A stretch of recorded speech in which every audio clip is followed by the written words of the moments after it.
Bonjour, aujourd'hui je vais vous montrer comment convertir très rapidement des blocs en blocs à vue multiple. Donc là j'ai le plan d'un de mes clients sur lequel j'ai déjà tous les espaces qui sont créés avec une base de données. Donc le but du jeu ça va être de créer donc, ces blocs à vue multiple pour pouvoir comptabiliser tous mes mobiliers. Donc je vais prendre l'exemple de ce bureau. Ici j'ai 196 blocs. Je fais échappe, je vais venir le copier dehors. Je le sélectionne et j'en fais une copie avec la fonction copier à définition de bloc et affecté. Je vais le nommer mob souligné bureau. En fait, pourquoi je mets en tête, c'est pour pouvoir les retrouver facilement après. Je fais OK. J'en profite, ce bloc, l'origine, elle n'est pas bien au centre, c'est pas pratique pour copier, déplacer les objets, donc je vais venir lui modifier son origine. J'édite mon bloc, et ici vous avez ce qu'on appelle la palette de création, et dans la palette de création, il y a point de base. Ça permet en fait de dériver l'origine de l'objet. Donc là, si je regarde son origine, elle est parfaite. Maintenant, je vais lancer une commande qui s'appelle mvblockDefine. Voilà. Je dis nouveau. Voilà, je fais un coller de mon nom. Je dis que le bloc de visu, c'est celui-ci, mvblock. Et au niveau de la classe, comme j'ai toute ma base de données créée, je dis que c'est mobilier. Voilà. Donc ça, je peux l'enlever, j'en ai plus besoin. Et maintenant, je vais venir éditer le bloc d'origine. Et je vais lancer la commande mvblock-add, où vous les retrouvez aussi dans les menus.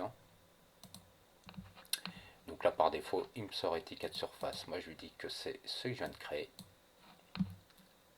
Je le place. J'enlève la polyligne d'origine de l'objet. Voilà.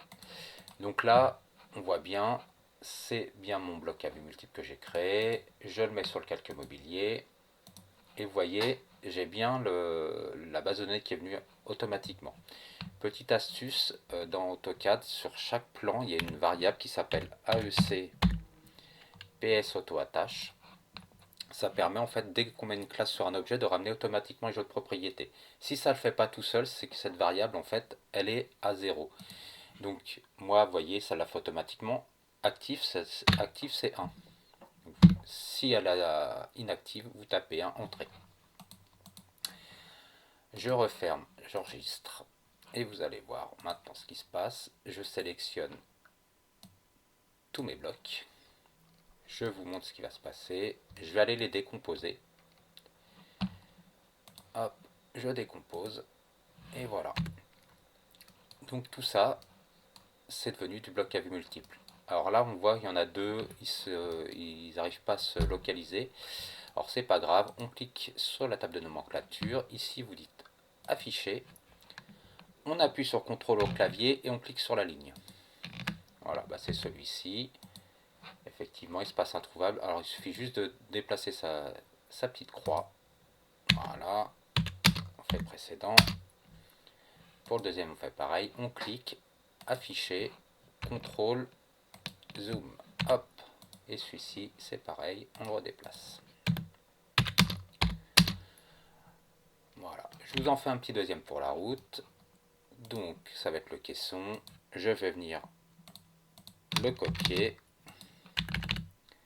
Je le sélectionne, bouton droit, copier la définition de bloc affecté. Hop, je dis mob souligné. Hop, je lui change pareil son origine, donc je l'édite. Point de base, hop.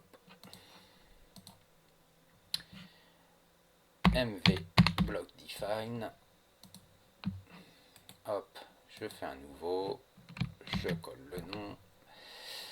La classe BVM, ça va être mobilier. Le bloc de visu. Donc, mob caisson. OK. OK. Donc je supprime. J'édite celui d'origine.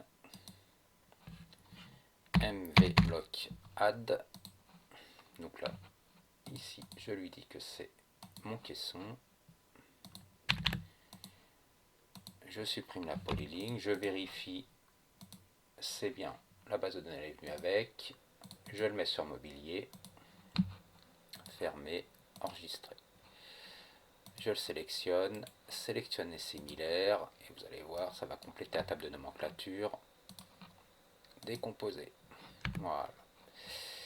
Et voilà, vous avez vu, c'est hyper rapide, ça évite de recréer les objets un à un.